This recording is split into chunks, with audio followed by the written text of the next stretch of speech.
Oke, balik lagi ke konten Q&A. Nah, sesuai janji nih kan kalau misalnya kalian lihat setiap video gue sering bahas kayak kalau kalian ada pertanyaan seputar Shopee, TikTok gitu kan, Shop Tokopedia, Marketplace dan sebagainya, lu tulis di komen, nanti gue bakal bikinin kontennya. Nah, ini adalah ini ya. Bahkan kalau kalian sadar setupnya, ini setup yang beda banget ya, memang bukan setup sih. Ini kebetulan gue masih pergi liburan dan gue belum pulang, tapi karena menepati janji jadi di hotel pun ya coba dibikin. Jadi kalau kualitasnya agak turun, maafkan lah ya. Yuk kita mulai. Jadi ini adalah beberapa pertanyaan yang dirangkum. Yang pertama dari akun Mace Ngevlog. Oke. Pertanyaannya gini, kok satu video boleh nggak sih diupload di TikTok, di IG dan di Short? Sayang kalau mau dihapus. Jadi temanya tentang konten kreator. Nah kalau menurut gue ya boleh-boleh aja dong satu video diupload di TikTok, IG, YouTube, semua terserah lu. Itu namanya repurposing. Jadi gue sendiri pun melakukan itu. Kalau kalian perhatiin, konten IG gua sama TikTok gua sama YouTube gua ada beberapa yang sama. Bener ya, memang itu gua pun melakukan itu. Tapi kalau dari pengalaman yang gua alamin ya, ketika kita ngelakuin ini, view-nya tuh beda. Jadi kayak ada konten yang gua mulai nemu kayak gini. Oh, kontennya TikTok banget ya. Udah gua TikTok semua. Gua nggak akan post yang lain-lain. Kenapa? Percuma. View-nya nggak naik. Tapi ada konten yang ini harus di sini, ini harus di situ. Nah, itu seiring dengan berjalannya waktu, kalau mau maksimal semua mungkin harus beda-beda. Karena stylenya tiap konten bakal beda. Yang kedua, dari akun Royce Abdul. Namanya TikTok. Pertanyaannya, kok apakah iklan TikTok ngaruh sama penjualan live? Iklan TikTok ngaruh nggak? Ngaruh. Tapi sebenarnya kalau bilang ngaruh, nggak juga sih. Kalau live kamu udah bagus, tanpa di iklan juga kamu bisa cari traffic, gitu kan? Penjualan bisa tinggi. Tapi kalau live-nya belum bagus ya agak susah. Tapi, nah kalau misalnya belum bagus, belum punya traffic ya TikTok bakal ngebantu banget buat naikin penjualan. Karena yang perlu diingat adalah gini, gue sering ngebahas buat live itu dua hal yang penting. Pertama, kalian harus bisa bawa traffic. Yang kedua, kalian harus bisa closing yang tuh jualin tuh orang yang udah datang gitu. Nah, iklan itu pengaruhnya sampai bawain traffic. Bagian closingnya itu nanti bagian di akunnya. Terus yang berikutnya, dari Sahidi Family.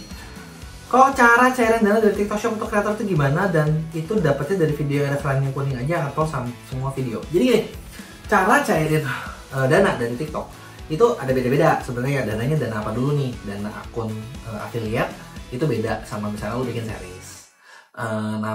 Terus udah gitu, kalau misalnya kalian ada yang bonus dari TikTok menang campaign, itu juga beda lagi. Tapi secara overall di situ kan kalian tuh di akun tuh ada tuh masukin rekening ya.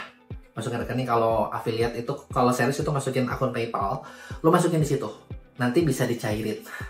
Gitu, kurang lebih kayak gitu. Tinggal masukin rekening aja kok, ini simple. Terus Abdul Aziz, namanya Shopee. Kok komisi ekstra itu berlaku untuk live aja atau bisa buat video yang share link juga? Ini ngomongin Shopee affiliate ya kayaknya ya. Nah, komisi ekstra sebenarnya untuk paling kerasa tuh sekarang untuk di Shopee ya, untuk MCN Shopee itu paling kerasa untuk live. Kalau share link ada tapi nggak inilah, maksudnya nggak kerasa gitu. Tapi sebenarnya fair ngomong ya, kalau misalnya mau affiliate gede sekarang itu duitnya lagi banyak di live Shopee. Jadi kalau misalnya bisa live Shopee, mendingan main live Shopee karena sumber uang ada di situ. Terus dari Bang Al, kenapa sekarang traffic TikTok Shop down banget? Saya ada dinis kecantikan, solusinya dong. Nah, sebenarnya kalau kayak sekarang nih ya, menurut gue sih dinis kecantikan traffic nggak down loh. Justru malah baru beres loh, baru Ramadan campaign ini kemarin lagi kencang-kencangnya. Justru kalau misalnya kamu ngalamin down, yang perlu dicek adalah bukan traffic TikTok Shop kamunya yang down. Kenapa kamu turun? Karena orang lain nggak gitu. Orang lain justru baru naik. Gitu, artinya ada something wrong. Gitu. Nah, ini bisa macam-macam. Bisa kayak ada konflik pelanggaran gitu kan. Bisa juga memang cara bikin kontennya lagi salah gitu. Karena ini yang perlu dibedah lebih dalam. Terus dari Kak Eka Nanda As. Pertanyaannya adalah, kok saya baru coba live streaming gaming tanpa keranjang kuning, tiba-tiba setelah live 16 menit akun saya kena suspend karena ada fraud atau scam, padahal tidak mencantumkan apa-apa atau promosi apa-apa. Itu kenapa ya? Kalau fraud atau scam berarti dianggapnya karena kayak kamu mau mengalihkan sesuatu, misalnya yang dianggap nggak wajar gitu kan. Ini bisa kejadian memang beneran. Misalnya contoh kayak gini, kita nggak pakai keranjang kuning nih, tapi misalnya lagi main game kan kita ngomong pakai cara ini aku tuh cepet naik atau apa gitu kan. Nah, itu kan dianggap sesuatu yang terlalu menjanjikan, itu bisa kena gitu kan. Itu yang pertama. Yang kedua, misalnya nih kalau kamu kayak tadi gini, bisa juga memang misdeteksi. Nah, kalau misdeteksi ini nggak bisa diapa-apain gitu, kamu cuma bisa banding aja.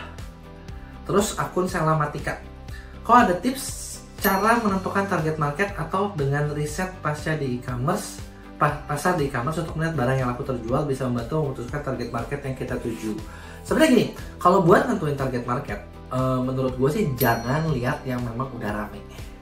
Kenapa gue bilang jangan yang udah rame? Karena kalau udah rame, kamu bakal mencoba meniru plak-ketiplak gitu. Contoh kayak gini, gue udah nemu nih kayak produk ini rame banget pasarnya kesini, gue mau ikutan. Ngapain masuk di market yang sudah ada penguasanya? Ketika kamu masuk di market yang ada penguasanya, 90% pasti gagal.